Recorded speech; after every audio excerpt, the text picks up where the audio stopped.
औज़ु बिल्लाहि मिनश्शैतानिर्रजीम बिस्मिल्लाहिर्रहमानिर्रहीम। First year mathematics Karachi board pre engineering science के तमाम स्टूडेंट्स को खुशामदीद। आपको मेरी जानिब से अस्सलाम वालेकुम कबूल हो। In the continuation of chapter number 6 sequence and series, हम अब जो रिमेनिंग क्वेश्चंस रह गए हैं किसी भी सीरीज़ से उनको देख रहे हैं। तो मेरे बेटे ज्योमेट्रिक सीरीज़ में हमने जो प्रीवियस लेक्चर्स अपलोड करे उनमें कुछ क्वेश्चंस रह गए हैं जो कि पहले मैं ज्योमेट्रिक मीन की तरफ आया हूं, और 6.7 जिसके मैंने दो पार्ट बना के आपके सामने पेश किए थे, उनमें से कुछ क्वेश्चंस और रह गए थे तो उनको मैंने आज आपके सामने बयान किया है, जिनमें 4, 6 और 8 तीन क्वेश्चन 6.7 के शामिल हैं। और एक थ्योरम है, एक फार्मूले का प्रूफ एग्जाम में शॉर्ट सेक्शन में आ सकता है कि proof that A H equal to G square, जहाँ पे ए अर्थमेटिक मीन है, एच हार्मोनिक मीन है और जी ज्योमेट्रिक मीन है। तो अब कोशिश ये है कि जो रिमेनिंग क्वेश्चन रह गए हैं वो हमारे लूप होल कवर हो जाएं और हम अपने इस चैप्टर को अच्छा रेडी कर सकें कि सवाल कहीं से भी आए तो अल्हम्दुलिल्लाह हमें इंशाअल्लाह ताला आना चाहिए। तो आइए अपने आज के सिलसिले का आगाज़ करते हैं।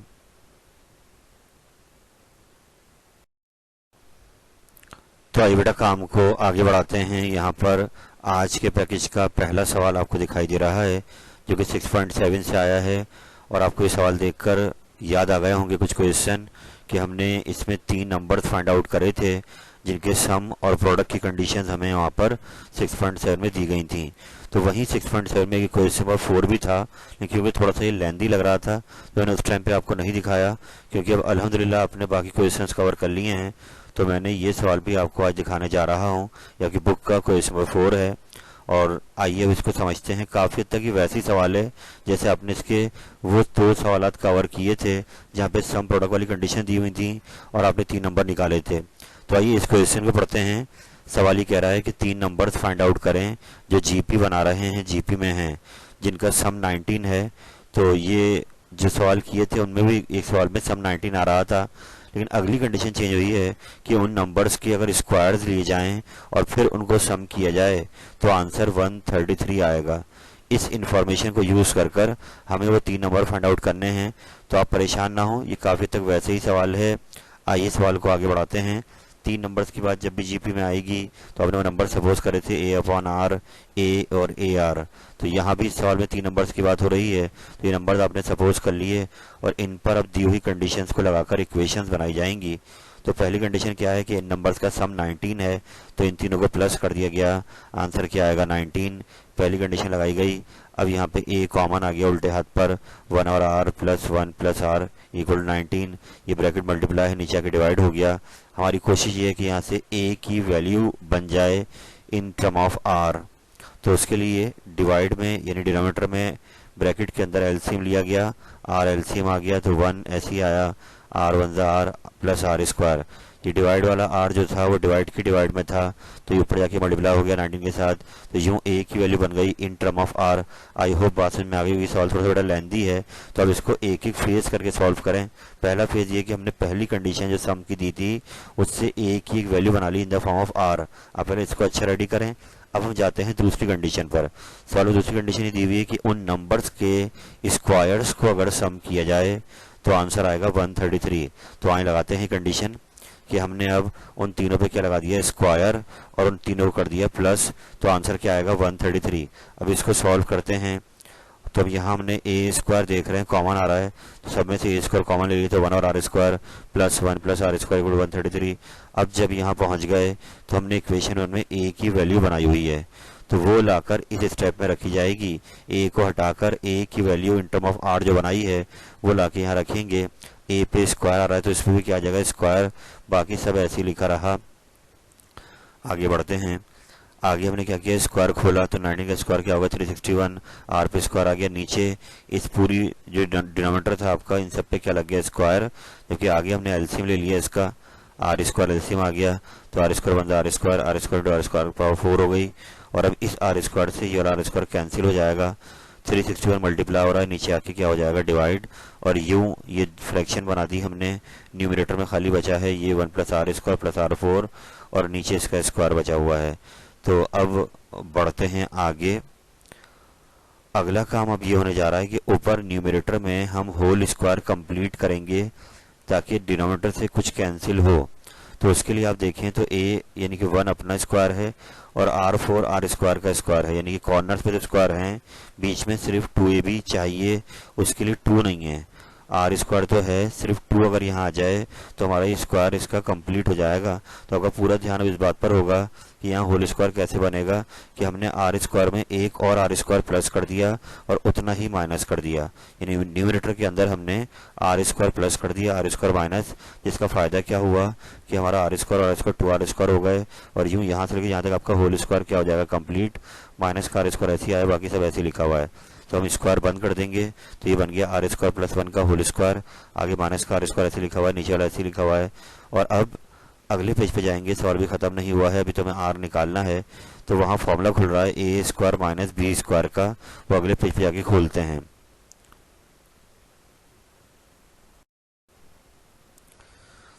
तो बेटा यहाँ पे हम नेक्स्ट पेज पर आ गए हैं और ये हमने फॉर्मूला खोल दिया ए प्लस बी और ए माइनस बी का, इसको आप कनेक्ट करेंगे पीछे से और ये राइट साइड पे 19 से कैंसिल हो गया है, 7/19 रह गया। तो इसके बाद अब हमने यहाँ से एक प्लस वाला स्क्वायर से क्या हो जाएगा कैंसिल, कि ऊपर और नीचे ब्रैकेट सेम हुआ है, तो ये एक स्क्वायर से क्या होगा कैंसिल, माइनस वाला ब्रैकेट रह जाएगा, जबकि नीचे डिवाइड में 1 पावर आ जाएगी इसकी। अब कर देंगे क्रॉस मल्टीप्लाई कि 19 इधर आगे सबसे हो गया मल्टीप्लाई, 7 यहाँ के सबसे हो गया मल्टीप्लाई, और अब बनाएंगे quadratic equation in the form of R. तो बना देते हैं, आर स्क्वायर में आर स्क्वायर सब्ट्रैक्ट कराया तो ये इक्वेशन आप आराम से देखिएगा तैयार हो गई है कि 12 R square minus 26 R plus 12। इसके बाद ये 2 से कैंसिल हो रही है तो 2 से कैंसिल कर दिया। अब ये काम स्मूथ चलेगा। कैंसिल करने के बाद यहाँ पर क्वाड्रेटिक इक्वेशन बन गई, इसकी मिड टर्म ब्रेक कर देंगे 4 और 9 13। तो यूं इस तरीके से कॉमन लेने के बाद आपके 2 आर आ जाएंगे, एक आर आ रहा है 2/3, एक आर आ रहा है 3/2। अब जब 2 आर आ गए तो बारी बारी आपने इनको ले जाकर इक्वेशन नंबर 1 जो हमने ए की बनाई थी पिछले पेज पर in the form of R, उनमें ये आर रखे जाएंगे कि आपको यहाँ पर पहला आर रखा गया 2/3, जैसे रखा पहला आर तो इक्वेशन 1 पीछे आप पेज पे देख लीजिएगा, ए बराबर था 19 into R upon 1 plus R square. तो उसमें हमने आर को रख दिया 2/3 ऊपर भी और नीचे भी। इसके बाद ये सॉल्व हुआ 32/3, नीचे का एलसीएम ले लिया 9। इस तरीके से सॉल्व करने के बाद ए आपका 6 आ गया है, यानी आर 2/3 रख रहे हैं तो ए आपका 6 आ रहा है। ऐसे ही अगला आर हमने 3/2 लिया, उसको भी ले आके इक्वेशन 1 में ही रखेंगे तो उससे भी ए आपका 6 आ रहा है, यानी कि यहाँ पर वो 3 नंबर जो बनाने हैं उनमें ए तो दोनों में क्या आ रहा है सेम आ रहा है 6, लेकिन यहाँ पर आर क्या आ रहा है चेंज। तो अब नेक्स्ट पेज पे जाएंगे और हम अलग अलग आर पर वो नंबर तैयार करेंगे, क्वेश्चन आपका पूरा हो जाएगा।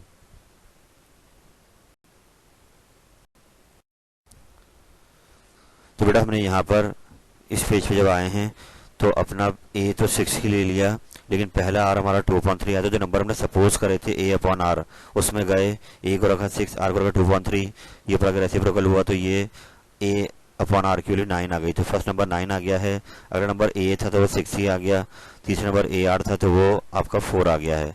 तो ऐसे ही जब हम आर को 3/2 लेंगे तो उसमें भी नंबर ऐसे ही बनेंगे, बस उनका ऑर्डर चेंज हो जाएगा, 4 पहले आ जाएगा 6 बाद में फिर 9। तो यूँ रिक्वायर्ड नंबर आपके आ गए हैं, वो नंबर्स हैं 4 6 और 9, यानी इनको अगर प्लस करेंगे तो 19 आएगा और इनके स्क्वायर्स को प्लस करेंगे तो 133 आएगा, और ये नंबर वो हमसे मांग रहा था। तो यहाँ क्वेश्चन आपका कंप्लीट हो गया है। आपने पैनिक नहीं करनी है, बहुत आराम से सिर्फ वो जो स्क्वायर वाला स्टेप अगर आप सही कर लेते हैं तो क्वेश्चन आपको कवर हो सकता है। तो बेटा ये सवाल हमने किया हुआ नहीं था इसलिए करा दिया है आपको, आई होप इसकी प्रैक्टिस करके इसको अच्छा रेडी कर लेंगे।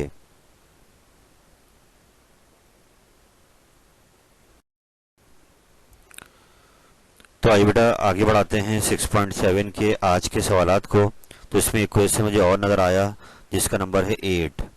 खैर पेपर में पास्ट ईयर में शायद ये सवाल अब तक आया नहीं है, लेकिन ऐसा क्वेश्चन है जो एग्ज़ाम में आ सकता है। आइए बहुत स्लो होकर पहले सवाल को समझते हैं कि यहाँ पे कह रहे हैं कि आपसे यहाँ 2 अलग अलग जीपीज़ की बात की जा रही है। दोनों जीपी मतलब उनके ए अलग होने चाहिए, उनकी कॉमन रेशियो अलग होनी चाहिए, तो जीपी दोनों अलग अलग हैं। लेकिन उनको कनेक्ट कैसे किया गया है, आए सवाल देखते हैं कि 3 नंबर शुरू के लिए गए पहली जीपी के, और फिर 3 नंबर शुरू के लिए गए दूसरी जीपी के, और फिर उन तीनों नंबर्स को आपस में सब्ट्रैक्ट कराया। तो एक बात देखी गई कि सब्ट्रैक्ट होने के बाद जो रिजल्ट आया, जिसको ये रिमाइंडर का नाम दे रहे हैं, इत्तेफाक ऐसा है कि वो रिजल्ट भी एक जीपी आ रहा है। यानी माइनस होने के बाद जो 3 रिजल्ट्स आए उनमें भी रेशो क्या आ रही है, सेम आ रही है। तो ये कहना चाह रहे हैं भाई आपने 2 जीपीज को सब्ट्रैक्ट कराया और सब्ट्रैक्ट में एक नई जीपी बन गई, तो ये जब ही मुमकिन होगा कि जिन जीपीज को आपने सब्ट्रैक्ट कराया है उनकी रेशो अलग अलग नहीं होगी, वो रेशो सेम होगी। यानी माना जीपी दोनों अलग अलग होंगी, उनकी फर्स्ट टर्म अलग होगी, लेकिन ये जो आर आएगा वो क्या आएगा, सेम। तभी ऐसा मुमकिन होगा कि सब्ट्रैक्ट होने के बाद जो रिमाइंडर आए वो भी जीपी में आ जाए। आई होप आप सवाल समझ रहे होंगे कि हमें क्वेश्चन को प्रूफ करना है कि जिन 2 जीपीज को हमने सब्ट्रैक्ट कराया वो हैं तो अलग अलग, मगर उनकी रेशो क्या है, सेम है। जब भी उनको सब्ट्रैक्ट करने के बाद रिजल्ट जो आ रहा है वो भी एक जीपी बना रहा है, उन तीनों की रेशो क्या आ रही है, सेम आ रही है।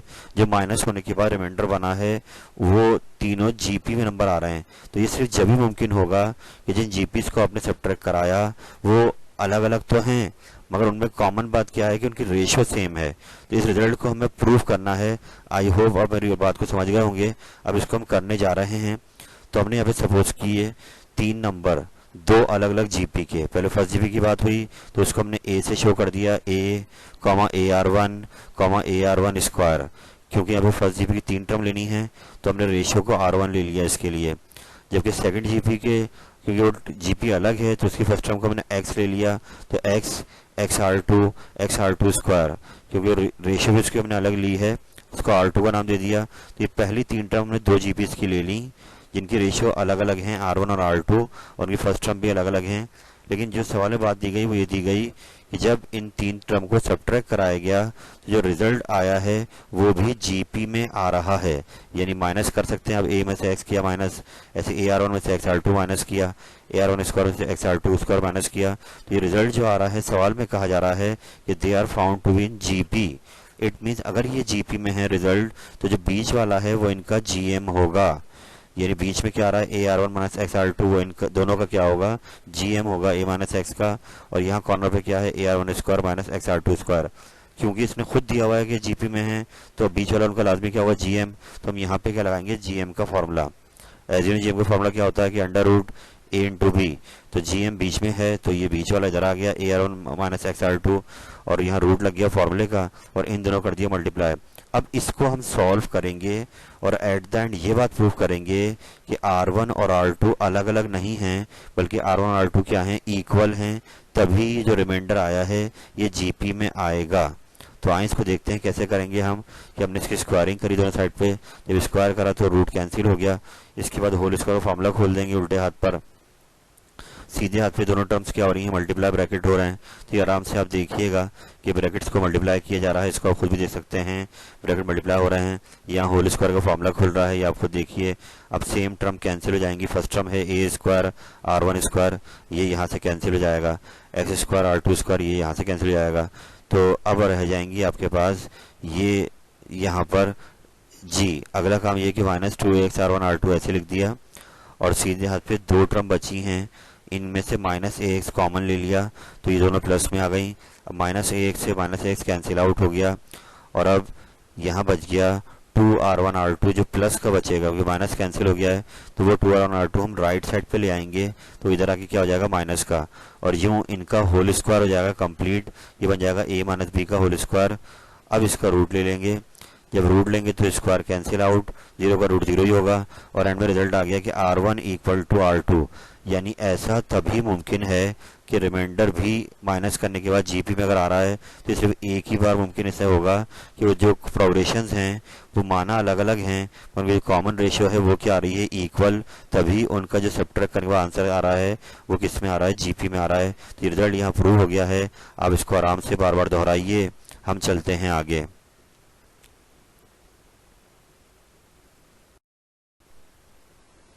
तो आइए बेटा 6.7 को आगे बढ़ाते हैं। मैं क्वेश्चन देख रहा था तो एक ही क्वेश्चन जो नंबर है 6, ये भी हमने किया हुआ नहीं है। तो आइए इसको भी कर लेते हैं, क्योंकि सवाल एग्ज़ाम में कुछ भी आ सकता है। ये बुक में क्वेश्चन आपका मौजूद है।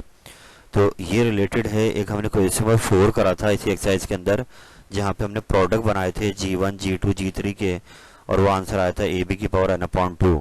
सवाल आपको याद आ गया होगा। तो ये क्वेश्चन उससे रिलेटेड है। नंबर है 6। आइए सवाल को समझते हैं कि दो नंबर्स लिए हुए हैं A और B, उनके बीच में MGM डाले गए, जिनका नाम है x1 x2 x3, यानी क्वांटिटी इनकी m है। m कोई भी नंबर हो सकता है। याद रहे कि यहाँ पे G1 G2 से नहीं शो कर रहे GMs को, x1 x2 से शो कर रहे हैं। तो MGM डाले गए, और फिर ऐसे इन्हीं के बीच में बाद में NGM भी डाले गए, और वो शो किया जा रहा है y1 y2 y3 से। यानी आपने कंफ्यूज नहीं होना है, x वालों की क्वांटिटी m है, y वालों की क्वांटिटी n है। इनको अब नीचे अगर हम देखें रिजल्ट बनाना है तो उसमें ब्रैकेट्स आ रहे हैं। अगर आप ब्रैकेट के अंदर देखें तो वही प्रोडक्ट बन रहा है कि जो हमने G1 G2 G3 को क्वेश्चन 4 में बनाया था।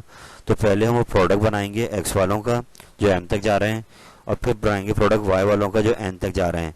जब ये दोनों प्रोडक्ट आ जाएंगे तो इनकी पावर लेनी है, इसकी पावर n लेनी है, इसकी पावर m लेनी है, तो रिजल्ट आपका इक्वल आना चाहिए। तो ये काम हो जाएगा। पहला काम क्या है कि हमें अंदर के ब्रैकेट को सॉल्व करना है। तो हम पहले लेफ्ट साइड पे जाते हैं। लेफ्ट साइड में x1 x2 वाला प्रोडक्ट बना हुआ है और पावर लगी हुई है n, क्योंकि x वाले GM m तक जा रहे हैं, इनकी क्वांटिटी m है, तो यहाँ पर हमने m तक इसको लिया। और अब इनकी वैल्यूज़ आपने क्वेश्चन 4 में देखी थी कि G1 का फॉर्मूला हो जाता है AB/A1, और n+1 था, तो कि यहाँ पे n m है, तो हर जगह m आ जाएगा। फॉर्मूला पूरा वही है, बस हर जगह क्या आ रहा है m। तो ये सारे हमने GMs जो थे x वाले, उनकी वैल्यूज़ बना ली। अब हमें लेफ्ट साइड पे ब्रैकेट के अंदर इन सब का प्रोडक्ट चाहिए, तो हमने इन सबको मल्टीप्लाई करा दिया। अब ये बन गया वही सवाल जो क्वेश्चन 4 में किया था कि हम ये सारे ब्रैकेट्स को, यानी कि सेम टर्म है, उनको एक तरफ लेंगे, ब्रैकेट कॉमन लेंगे, पावर ऐड कराएंगे। ये काम आपने किया हुआ है। बस n की जगह क्या आ रहा है m, तो इसको आराम से आप लोग देखिए। अब हम नेक्स्ट पेज पे जाएंगे तो ये प्रोडक्ट कंप्लीट करेंगे लेफ्ट साइड का। चलते हैं आगे।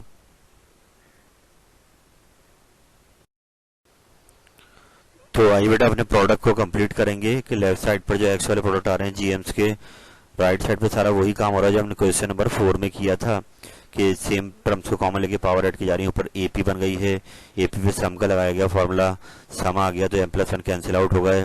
और अब आगे बढ़ते हैं तो पावर्स एक दूसरे पे अलग हो जाएंगी। ये सारा काम हमने क्वेश्चन 4 में किया हुआ है। और एट द एंड एक्स वाले GMs का प्रोडक्ट आ रहा है AB की पावर m/2। ये m/2 इसलिए आया कि इनकी क्वांटिटी m थी। लेकिन अब लेफ्ट साइड पे आपने देखा होगा कि इनकी ब्रैकेट की ओर पावर ली हुई है n, तो हम भी अब लेफ्ट साइड पे जाकर इसकी पावर लेंगे दोनों साइड पे n। तो जैसे ही पावर लेंगे तो पावर से पावर क्या हो जाएगी, मल्टीप्लाई। तो राइट साइड का आंसर आ जाएगा AB की पावर mn/2। तो ये हमने पूरी लेफ्ट साइड का अपना आंसर निकाल लिया है। अब हम अगले पेज पे राइट साइड पे जाएंगे और y वाले GM का प्रोडक्ट बनाएंगे, और आखिर में राइट साइड का आंसर भी यही आना चाहिए। तो क्वेश्चन आपका कंप्लीट हो जाएगा। तो बढ़ते हैं आगे।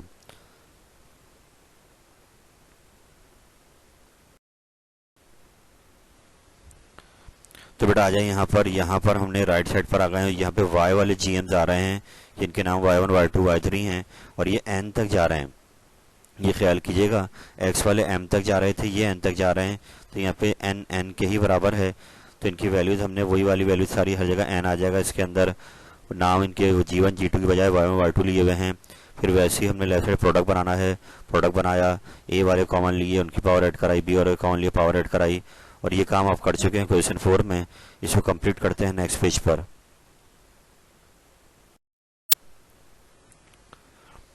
तो बेटा यहाँ पर हमने प्रोडक्ट कंप्लीट करना है अपना, तो हर जगह n आ रही है पावर में, वही SN AP वाला फॉर्मूला लग गया, n+1 कैंसिल आउट हो गया, पावर दोनों पे सेपरेट कर देंगे, और यूं इनका आंसर आ रहा है AB की पावर n/2।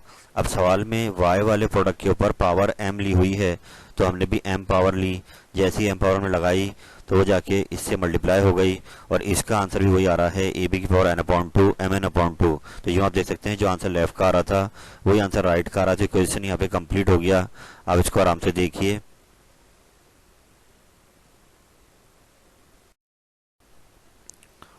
तो बेटा आते हैं आज के पैकेज का आखिरी क्वेश्चन आपको दिखाया जा रहा है, जो कि एक प्रूफ है कि हमसे कहा जा रहा है कि आप ये प्रूफ करें कि अर्थमेटिक मीन ज्योमेट्रिक मीन और हार्मोनिक मीन के बीच में एक रिलेशन है।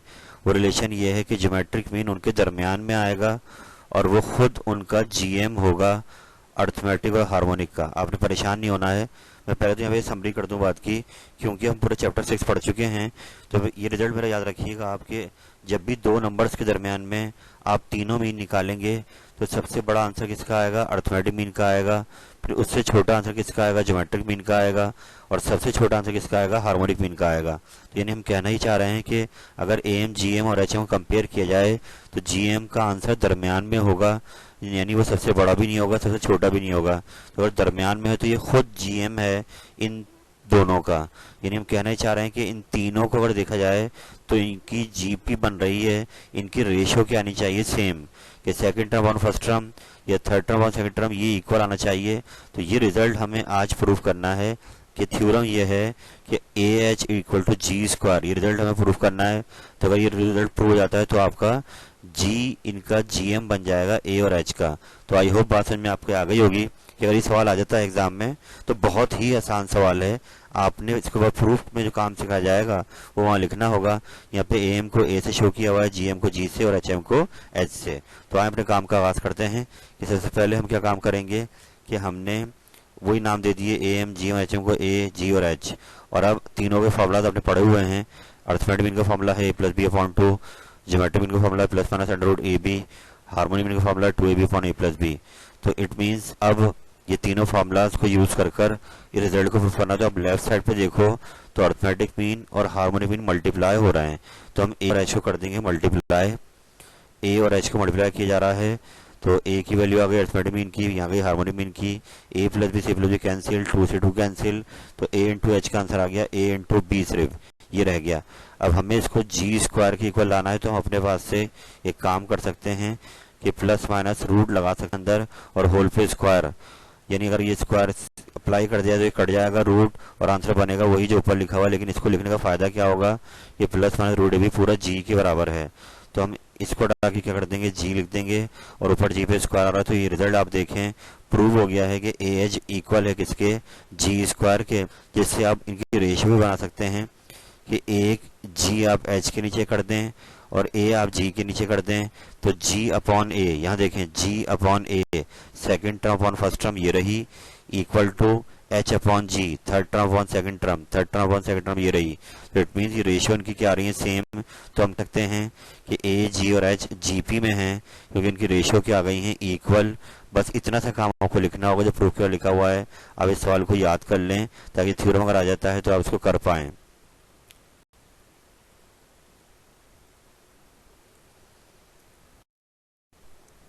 अल्हम्दुलिल्लाह रब्बिल आलमीन। अल्लाह ताला की दी हुई इता से मैं अब अपने गैप्स फिल कर रहा हूँ।